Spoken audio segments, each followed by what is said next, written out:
Hi there, welcome to Block 54. I am Hawa and this is Ordinary People Africa. Ordinary People is a series containing interviews of ordinary men and women of Africa beating the odds in and out of Africa.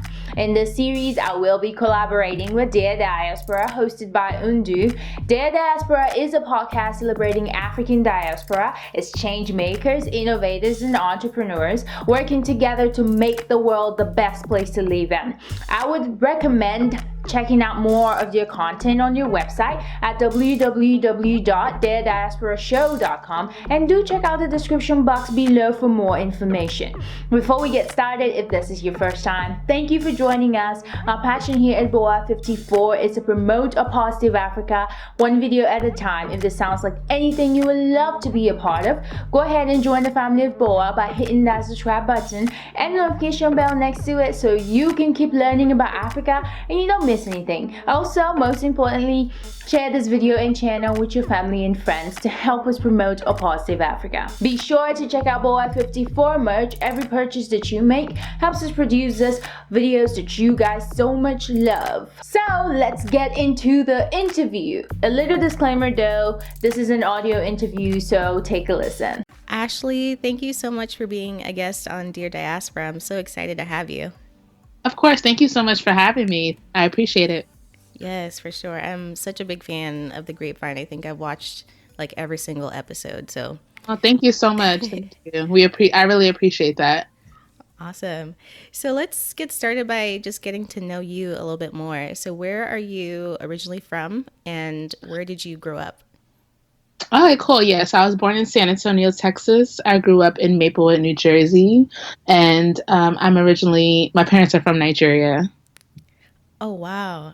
And what was it like growing up in San Antonio and New Jersey? So I was only born in San Antonio and I grew up in Maplewood, New Jersey. And it was a great experience. Grew up in a very diverse town, economically diverse as well as racially diverse. So I grew up going to a lot of like bar mitzvahs, bat mitzvahs, quinceañeras, debutante balls. Lauryn Hill is from my town. Grew up with SZA and Rotimi from Power.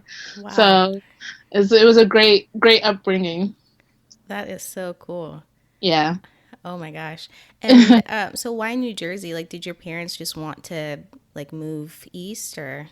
There was just more economic opportunity. My father, he majored in finance, so he couldn't really find a job in Texas, and he was hearing there were more opportunities on the East Coast, so he came to New Jersey. We came to New Jersey. Very cool. So, could you share a bit more about your Nigerian American experience? So I was born in the States, but I've spent a lot of time in Nigeria. I lived in Nigeria for a year. When I was in 5th grade, I lived with my mother's side of the family, her older sister and her husband and kids. Go to Nigeria very often. Have been to all parts of Nigeria, the East, Lagos, Abuja. So I'm very familiar with what I like to call that lawless country. Oh my goodness. Wow. Yeah. Yeah, I've never been to Nigeria, but it's definitely on my list of places I'd like to visit someday. Yeah, it's a great place. It's definitely a great place to visit. And so, what would you say inspired you to get started with the Grapevine? Like, is it because you wanted to hear more from like African millennials specifically, or just Black millennials in general? Like, what was that thing that inspired you to get started? So originally it was actually supposed to be for like all millennials, funny enough. But like, when we started, nobody really knew who we were.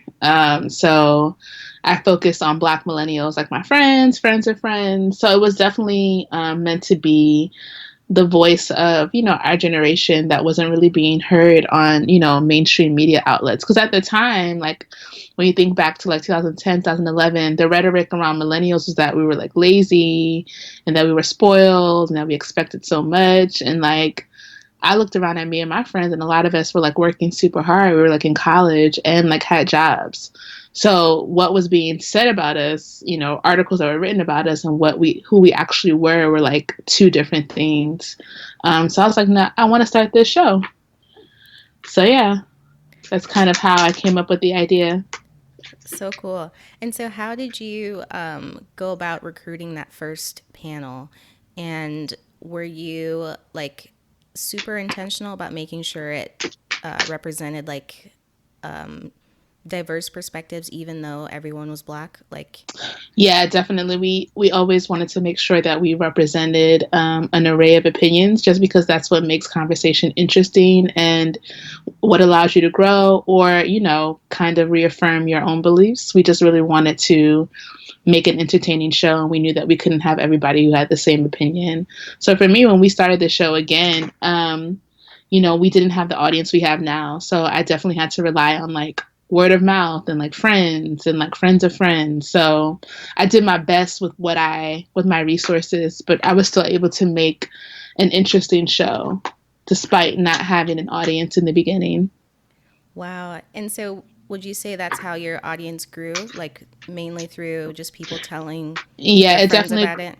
it definitely grew via word of mouth. Because we had no money for marketing, so it definitely grew from like guerrilla style, like marketing, friends telling friends, people going down the YouTube rabbit hole and just finding our videos. So it definitely was just like a beautiful, unexpected blessing.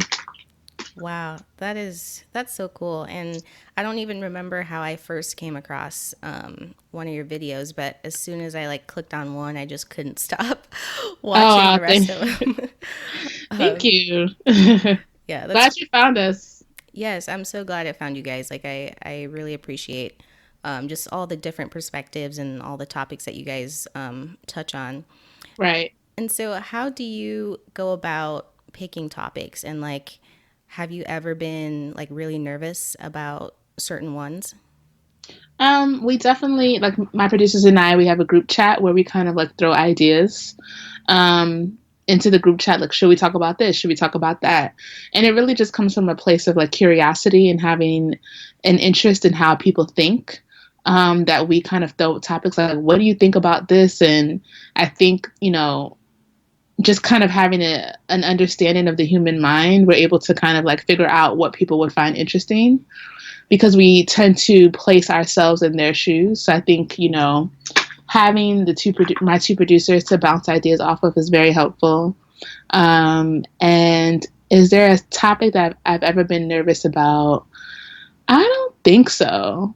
I don't think, no, because we're very like, I think we all have an attitude of boldness. So we're just like, listen, this is what we're talking about, and this is what it's going to be. Like, just like throwing caution to the wind. So I don't think there's ever anything I've been nervous about. I think it's more so like I've been surprised that certain conversations have gone a certain way. I think that's more so, where I stand on that. Oh wow! And how do you like navigate like when people are a little too controversial? Because I know there've been some people that like haven't come back. So like, Mm-hmm. how do you deal with Yeah. that? So yeah, we just don't invite them back. So if someone is like rude or nasty or just, unnecessarily combative, or we just don't invite them back. And it's no, it's nothing against them. It's nothing. We wish everybody the best, but we definitely don't want to create an environment where people are like jumping out the window with like a nasty rhetoric, We leave room for difference of opinion, but we also want to make sure that people feel actually safe on set. For sure. And that we're not putting unnecessary negativity into the ethos. Wow. Yeah, I mean that's super important for Right. sure. And so could you walk us through like because I know you guys put a lot of work into those episodes. So like could you kind of share I guess some of the behind the scenes work that goes into producing an episode? Yeah, definitely. I have definitely learned over the years that a lot of people think that we just like call people the day of and like ask our friends to shoot, and it's just like some simple process, but it's really not. It's an all day shoot from like 8 a.m. to 6 p.m. We shoot like 5 episodes a day. It Whoa. costs thousands of dollars, and it's a real production, and it's we take it really serious. And so I usually wake up around 6 a.m., get dressed, and head to the city. I live in New Jersey. So then, I sit in the makeup chair, go over my notes, people start to trickle in. At this point, we're a very well-oiled machine where we do have, production assistants, and we have producers, on-set producers, and like a camera crew that knows what to do. So we're a very well-oiled machine at this point, which is, amazing, because at one point we just weren't. There's a lot of people doing, Donovan would produce and then be on a panel, and it's just like, it's a lot, to switch your brain from creating structure to thinking about, really important topics. So yeah, it's long days, and but it's very rewarding. And then usually after we shoot, we have like dinner with like panelists, and it's never anything that's like planned. It's just like everyone's like, oh, like, let's do something. Like, the momentum is high and everybody's feeling good. So we just go out to eat. And Jimmy, who's on the show, who's the Republican, the Haitian Republican, Yeah. he's actually a really sweet guy, and he's always like, paying for dinner and paying for drinks and just being an amazing like Oh, wow. team member. So yeah. That's super cool. Yeah, Yeah, thanks for sharing all those details. of course. And so, why would you say like YouTube was the right medium for you guys versus like making this like a live thing or like a podcast? Well, podcasts weren't popular when I came up with the idea. So, we, and also my medium is film. I went to film school, so I always wanted to stick into my realm. That's where I have my resources. That's where I know people who can like help us shoot, at a fraction of the cost. And yeah, I just think I just always saw it as a visual platform. And we're actually going to start doing live events this year. So after much, consideration and a lot of the audience telling us that they want to see us live, we're actually going to go on tour this year. That's so cool. Yeah, I think I saw you guys post about that. That's awesome. Right. Yeah. Very cool. And so beyond like live events, like what do you see the Grapevine becoming like in the next, let's say, 5 years or so? Yeah, definitely. The Grapevine will be on TV. It'll be a late night show. And I don't want to give too much away, but yeah, the goal is for television and to get the show on TV to a wider audience so that we keep the conversation going. And, after millennials is Gen Z, and after Gen Z, it'll be another, group of young people who have something to say, who aren't really being represented in mainstream media. So the show has great wings and great possibility, and we plan on seeing that through. That's so awesome. And like what networks do you see yourself being on, like BT or MTV or? Well, I can't really get into that. Oh, sorry. No, I'm it's okay. asking all the questions. No, it's fine. I can't really get into that, but Okay. TV definitely is what we want. Yeah, and what we'll get. So, Very cool. Very cool. And so how do you like I saw like some of the episodes are produced by Jackie Aina. mm-hmm. So how does that like collaboration come about? Also, we have a Patreon, and Jackie has been gracious enough. Jackie Aina is someone, she's huge. She's a huge Black YouTuber, for anybody who doesn't know, anybody who lives under a rock. But she's also a Black woman who supports other Black mediums. And, in this industry, one thing I've come to realize, which is unfortunate, is that a lot of people would be pro-Black, on social media, but behind the scenes, they're not. Jackie is definitely who she says she is 100% of the time. And she's donated to us, which is amazing. And she, we had the opportunity to meet her in LA. Beautiful woman, kind, gracious, and we're so grateful for her to be a patron and proud. Wow, yeah, that's super cool to see for sure. Mm-hmm. Nice. And so why sorry, let me rephrase that. So as far as representing like the voices of Black millennials, what do you think are some of the misconceptions people might have about Black millennials specifically? I think in general, everybody thinks Black people think alike, so, they think that we're a monolith. And one thing I've learned from this show is that that couldn't be further from the truth. Mm, We're very different. We are, and we're people. So people are different. So Black people are going to be different. So Black young people are going to be even more different. So, and a lot of the way that we view things is based on environment, how we were raised, culture, how we receive certain information. So I think the misconception is definitely that we all think alike. And, when you watch the show, you really learn that that's not true at all. And you absolutely. also learn that some people who you think might have a certain opinion on certain things don't. I'm always surprised when I see people who are Republican, but then have certain views on certain issues that, a liberal would have, and vice versa. So, Totally. yeah. Totally. Yeah, I love that your show shows that, things aren't always just like black and white. Like there's always like, Yeah. gray area for sure. Yeah. Yep. Wow. And that's life. So, For sure, for sure. And so how like when you like what I like about YouTube is that you guys can see like people like engaging with the content. Like you can see comments, you can see likes and all that sort of thing.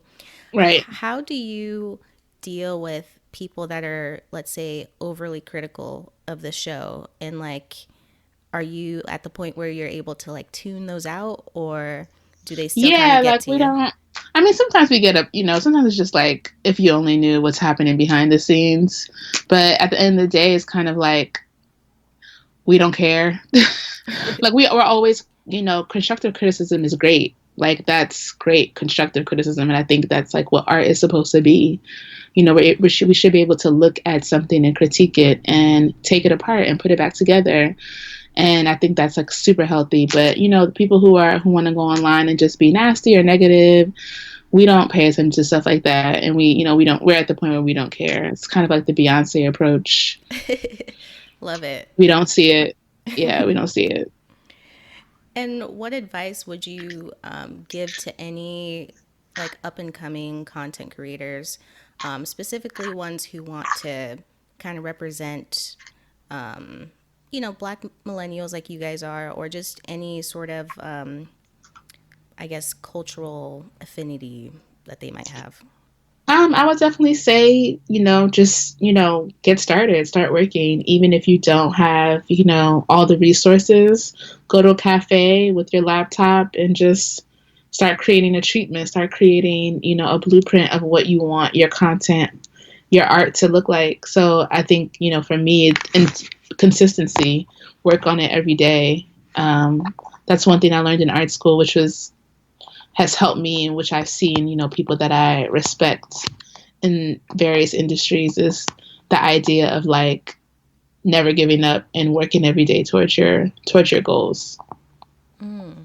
And then also like understand, like also having like I think that when you are trying to get something off the ground, you kind of have to be a maniac to the point of like, I don't care if nobody's watching this. I know that this is what I'm supposed to do, and I'm going to keep doing it until I get to where I want to be.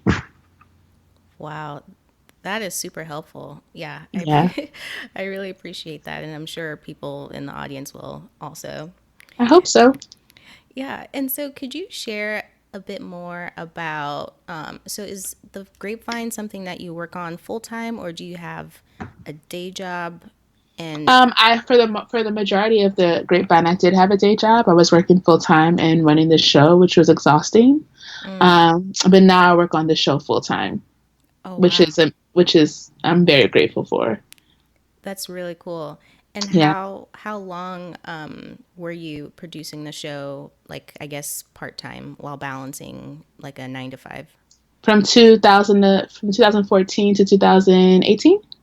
And that wraps it up. Thank you so much for listening in today. And thank you, Undu, for an amazing interview. We look forward to the next episode. If there's a topic you'd like us to cover next, please leave that in the comment section below and let us know. Don't forget to follow Boa54 on Facebook and Instagram, and share this video and channel with your family and friends. Also, hit that subscribe button if you haven't already, and the notification bell next to it so you can keep learning about Africa and you don't miss anything. And if you just subscribed, welcome to the family, and see you guys in the next video.